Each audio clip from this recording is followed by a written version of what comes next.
Alright guys, yan, pinaplastar natin muna yung mga breakers dito para masilip natin kung maganda ba yung orientation niya paglagay. Sige. Ayan, gamit yung bago natin na tool, sinubukan. Salaminan ka. Ayan. So, magandang klaseng tools din yung ganitong pagkabit niya, matibay. Mabagal ka. Ayan, inilagay na natin yung daanan ng wire natin. Kailangan ng ganito insulator.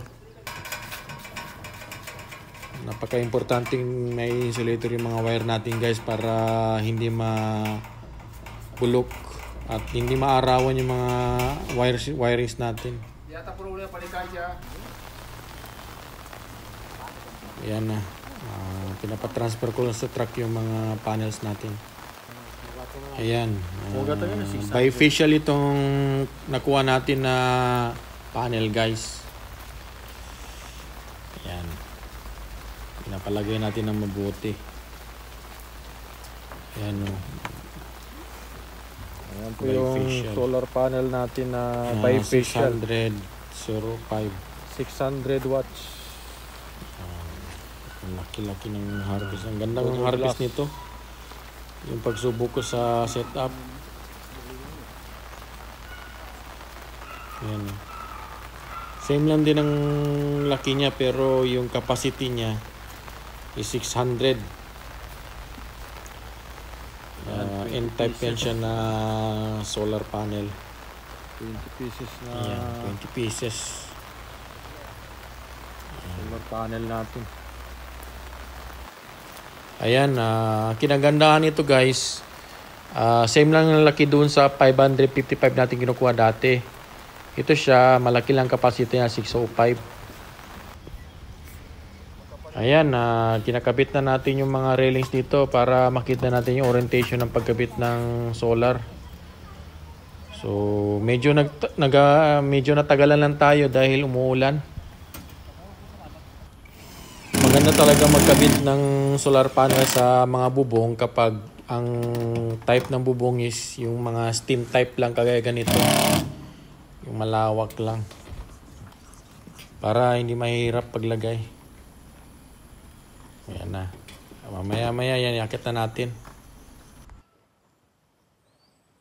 Hello guys.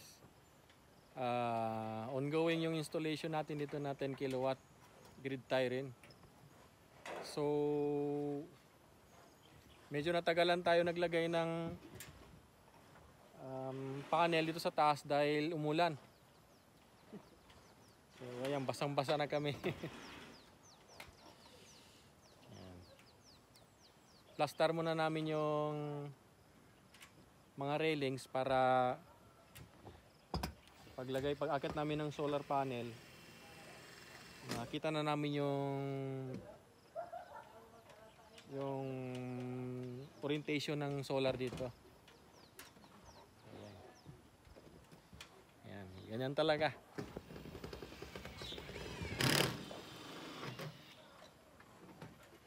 Ayan. Mahirap pero sulit yung pawis dahil alam natin na halal yung ginagawa natin. Ayan, medyo may kabigatan lang yung PV panel natin. Flat na yung gulong eh.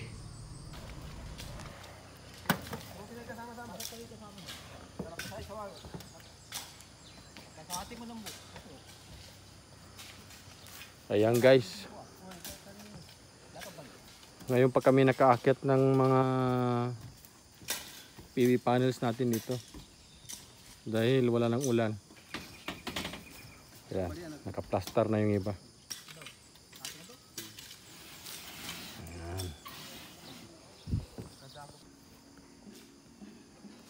Ayan, ina-arrange na nila yung paglagay ng panel natin to.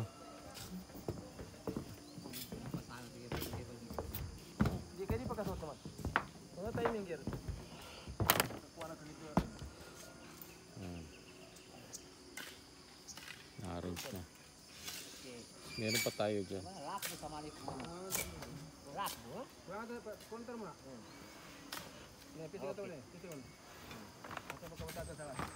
Okay. Ito pala tayo sa Abu Bakar Farm guys, sa Kidapawan.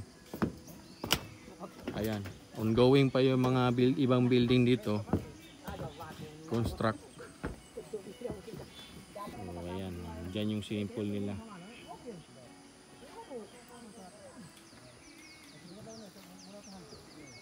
Ayan, Abu Bakar Farm.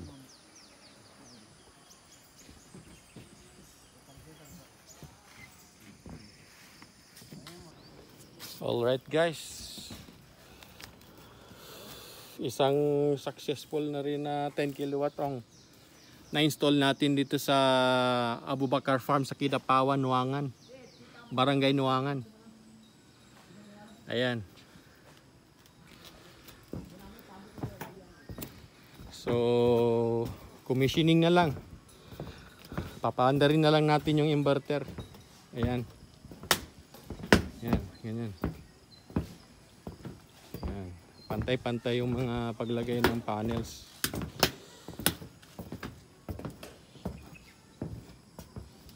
Ayan. So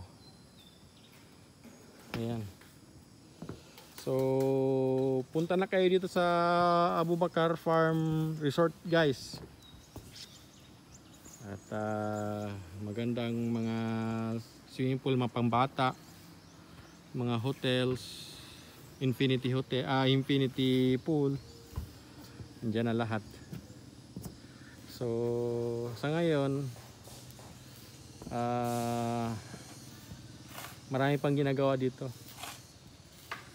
So itong in-install natin na grid tie, so inshallah madagdagan pa natin ito. Dahil testing lang ito eh. Testing lang sa 10 kilowatt itong buong compound. Ayan. So mamaya subukan na natin yung inverter na bagong bili natin na grow watt.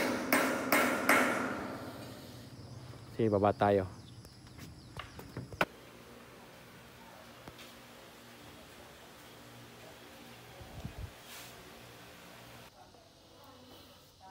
Okay guys, ayan na.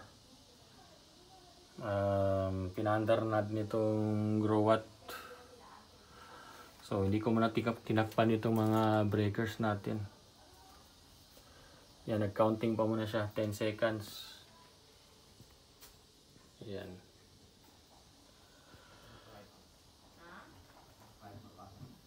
Yan, waiting.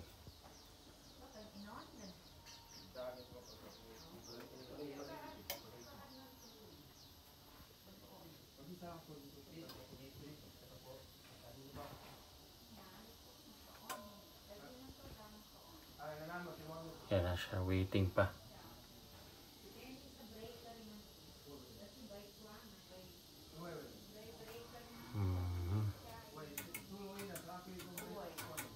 Yan na, tunog-tunog na yung mga, yan na, connect, okay. Yan na siya, 8 watts. Yan na, okay na yun siya guys. Medyo baguhan kasi tayo dito sa grow watt nito eh, kaya ngayon natin sinubukan. Mayroon 300 power. So isang kwan pa lang panel kasi yan nakakabit eh. So ikabit pa natin itong iba. Ayan, palaki na. So ayan, kuha na natin dito. Bismillah. Ayan, palaki na siya guys. Oh. Yung use ng ditong bahay nito, ay itong resort na ito. So ayan, nagbibigay na siya ng kuryente. Ayan, naabot na ng 1,000 watts na yung binibigay niya. Ayan, ayan. 3,000, 5,000, 6,000. Ayan guys. Tapos na tayo. Ayan. Yan ang harvest niya ngayon, no? So, ibig sabihin, ito lang yung ina-harvest niya ngayon. Ay, yung ginagamit ng load ng lahat ng resort nito. Yan lang. So, yan.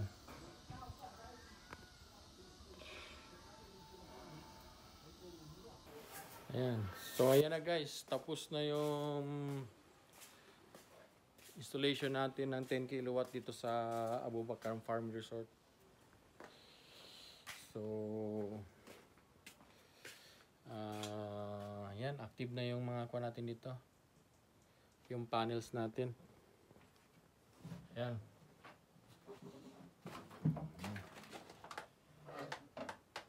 Yan na siya. So, ito yung mga breakers natin, safety device. So, dyan na natin pinadaan yung kuha natin. Ayan. So, sa ngayon, ang ginagamit ng compound dito is yung total kuha niya ngayon, ongoing. Ayan, 5,000. 5,000 ang kuha niya. So, hanggang dito lang muna itong video natin guys. Kita-kits sa susunod na vlogs.